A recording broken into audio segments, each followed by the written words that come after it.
Ciao a tutti, bentornati sul mio canale, benvenuti in questo nuovo video.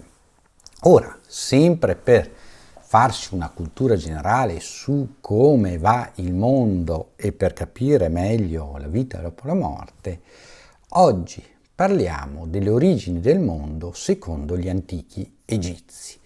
Vediamo un attimino come è nato il mondo, l'universo come noi lo conosciamo, secondo gli antichi egizi che furono tra i primi che costruirono, editarono, chiamiamolo così in termini moderni, un libro, il libro dei morti, attraverso il quale, attraverso tutta una procedura, si può raggiungere la vita eterna. Parlano anche di NDE, ma noi oggi vediamo un attimino come, secondo la loro cultura, nacque il mondo.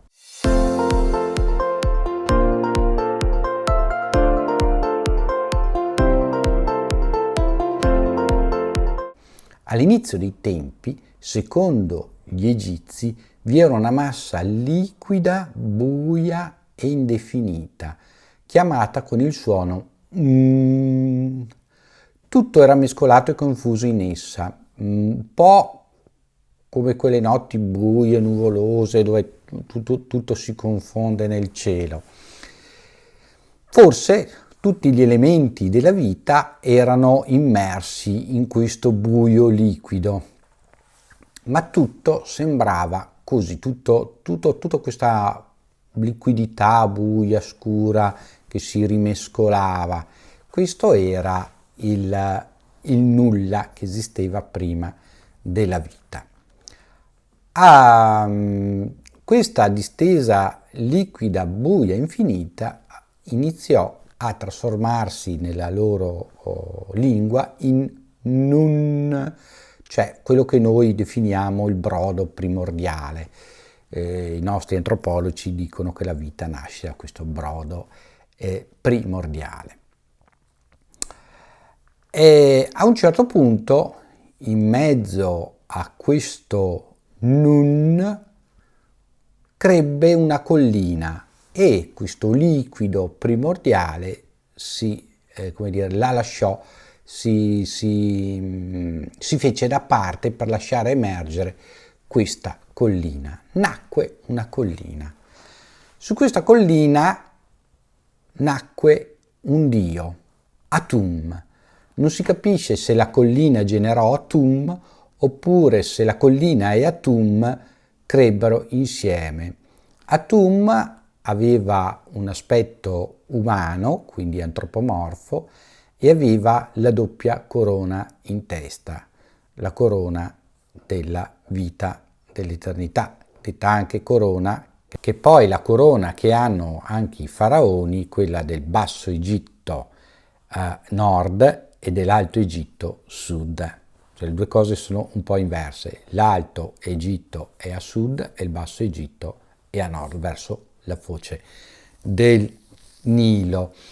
Atum non si capisce se si autogenerò, appunto, se nacque assieme alla collina. È il dio solare, il dio della creazione, è un demiurgo, cioè quello che crea, definito anche dio della completazione, dio del compimento, perché appunto porta a compimento le cose che fa. Quindi abbiamo detto che è un demiurgo, era chiamato anche il signore della totalità, poiché aveva dato origine a tutto quello che poi viene successivamente. Ci pensate perché Atum diventa il dio della creazione, quello che porta alla vita, eccetera. Pensate al sole che illumina gli oggetti e fa prendere forma agli oggetti man mano che il sole emerge dopo la notte, no? Man mano che il sole viene, ecco che le cose che vengono illuminate vengono colpite, prendono forma, prendono vita. Quindi anche per questo motivo viene chiamato il creatore. Grazie alla luce le cose prendono forma, l'amalgama confusa primordiale si inizia a mettere a posto, a prendere determinate forme, a prendere ordine. Si passa dal caos, dalla confusione, all'ordine e assomiglia molto, se vogliamo, alla creazione di Dio. Quindi anche nel libro degli antichi Egitti, dove si parla appunto della creazione del mondo, abbiamo delle analogie con la creazione del Dio ebraico, giudaico, cristiano e anche musulmano, perché poi è lo stesso Dio. Atum successivamente viene rappresentato con il corpo da uomo, la testa da falco e il cerchio solare in testa e diventa il dio Ra. Ecco qua il nostro Atum Ra e diventa appunto il dio Ra. Poi fra le altre cose, a secondo il sole cambia, no? La mattina, la sera, il tramonto, cambia colore, cambia forma, cambia disposizione nel cielo, dà origine ad altri nomi, ma entriamo poi in cose che ci portano a deviare. Allora, cosa fa poi Atum o Ra che dir si voglia? Crea altri due dei. Non si capisce se li ha creati sputando, sternutendo o facendo dell'altro, che non esprimo in questa sede. Comunque pare che qualsiasi cosa che fuoriuscisse dal corpo di Atum o Ra che dir si voglia, procreasse una vita, quindi il sudore, le lacrime, qualsiasi cosa che fuoriuscisse dal corpo di Atum creava nuova vita.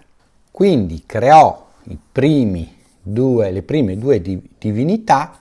La prima fu Shu, l'irraggiamento, la luce praticamente, lo splendore, l'irraggiamento solare e la luce, quindi come il dio giudaico, cristiano, musulmano che abbiamo detto che disse luce fu, luce fu, e che aveva una piuma in testa, forma sempre di uomo con una piuma in testa, e Tefnut, la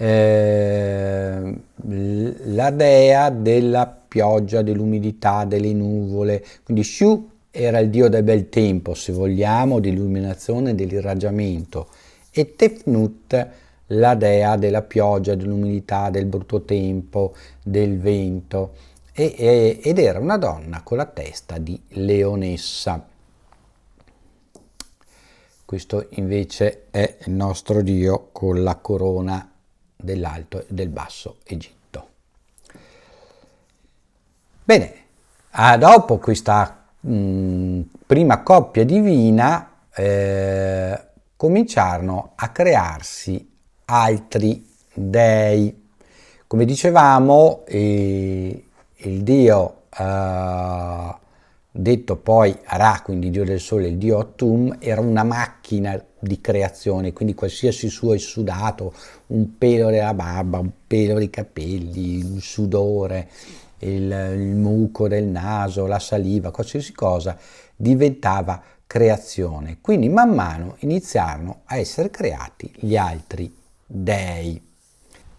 Quindi dal dio dalla dea della pioggia e dell'umidità, che abbiamo detto è il dio dell'illuminazione, nacquero il dio della terra, Geb, e ovviamente un'altra dea, perché sono sempre maschio e femmina, la dea del cielo Nut. E Nut e Geb, unendosi, portarono la nascita degli dei più amati, più conosciuti nell'antico Egitto: Osiride, Iside, Set e Nefti.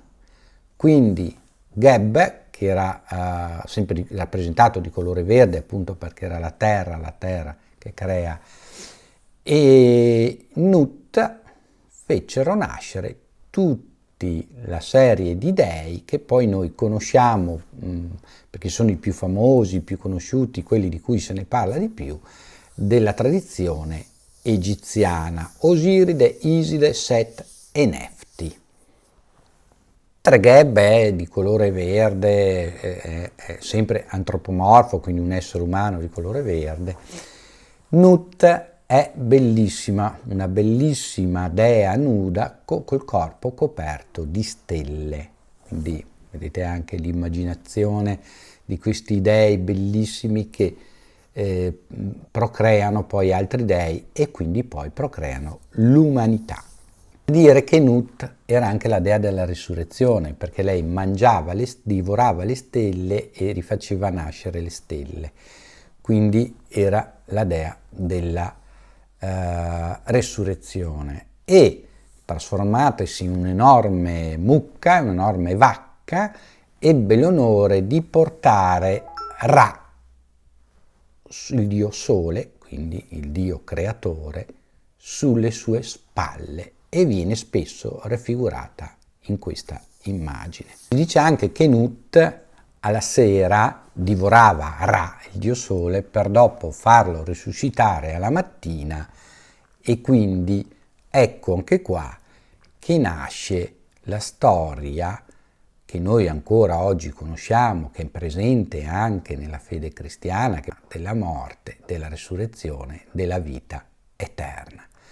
Quindi vediamo come nella storia dell'umanità si ritorna, c'è un filo che ci unisce, che unisce tutte le culture e che unisce tutte le religioni, che ci portano alla stessa spiritualità e allo stesso unico Dio, creatore del tutto.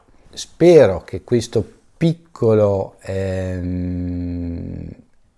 excursus su come è stato creato il mondo secondo gli egizi vi sia piaciuto. Scrivetemi qua nei commenti cosa ne pensate, se cominciate a farvi anche un'idea di come le varie cose siano collegate, le varie cose, le varie storie dell'umanità siano collegate.